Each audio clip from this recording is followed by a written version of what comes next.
சுப்பிரமணிய போத்தனூரிலிருந்து நீங்கள் பார்த்தீங்கன்னா பல்வேறு மாநாடுகள் கோயம்புத்தூர் சுற்றி நடைபெற்று கொண்டே இருக்கிறது. இளைஞர் மாநாடு, மகளிர் மாநாடு, அதே சமயத்தில் BL2 உடைய மாநாடு நடைபெறுகிறது. கிட்டத்தட்ட 41 மண்டலத்திலிருந்து இங்கே மக்கள் எல்லாமே வராங்க, பொறுப்பாளர் எல்லாமே வராங்க. அண்ணன் செந்தில் பாலாஜி அவர்கள் தலைமையில் ரொம்ப அற்புதமாக கோயம்புத்தூர் இன்றைக்கி கட்டமைச்சு கொண்டு போகிறாங்க. ஒரு காலத்தில் பார்த்தீங்க அப்படின்னா கோயம்புத்தூர் அண்ணா திராவிட முன்னேற்ற கழகத்தோட ஒரு மிகப்பெரிய கோட்டையாக இருந்ததை தகர்த்து கடந்த மாநகராட்சி தேர்தலே பார்த்தீங்கன்னா கிட்டத்தட்ட 97 தொகுதியில் மாபெரும் வெற்றி தேடி தந்தவர் அண்ணன் செந்தில் பாலாஜி அவர்கள். இரவுகள் பாராமல் கடுமையாக உழைக்கிறார்.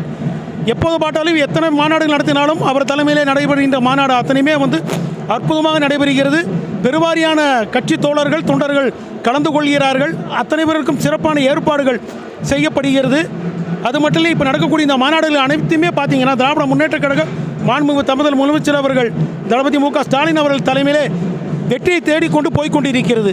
வரக்கூடிய 26வது சட்டமன்ற தேர்தலிலே மாபெரும் வெற்றியை திராவிட முன்னேற்ற கழகம் மாண்புமிகு தமிழக முதலமைச்சர் அவர்கள் தளபதி மு க ஸ்டாலின் அவர்கள் தலைமையிலே மாபெரும் வெற்றி அடையும் என்பதில் எந்த விதமான மாற்று கருத்தும் இல்லை. அது மட்டுமல்ல, கோயம்புத்தூரில் உள்ள 10 சட்டமன்ற தொகுதிகளையும் அப்படியே வெற்றி வாகை சூடக்கூடிய அளவுக்கு செந்தில் பாலாஜி அவர்கள் மிக கடுமையாக உழைத்துக் கொண்டு இருக்கிறார்கள். இது வெற்றி நிச்சயம் என்பதில் எந்த விதமான மாற்று கருத்தும் இல்லை.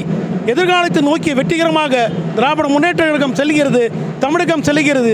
தமிழகத்திற்கும் டெல்லிக்கும் உள்ள மிகப்பெரிய ஒரு போர் என்று தான் சொல்ல வேண்டும். அதில் தமிழகத்தின் முதலமைச்சர் மாண்புமிகு தளபதி அண்ணன் மு க ஸ்டாலின் அவர்கள் மாபெரும் வெற்றி அடைவார்கள். அவர்களுக்கு உறுதியாக இருக்கக்கூடிய அண்ணன் செந்தில் பாலாஜி அவர்களும் கடுமையான உழைப்பும் வெற்றி பெறுவார் என்பதை இந்த நேரத்தில் கூறிக்கொள்ள கடமைப்பட்டுள்ளேன்.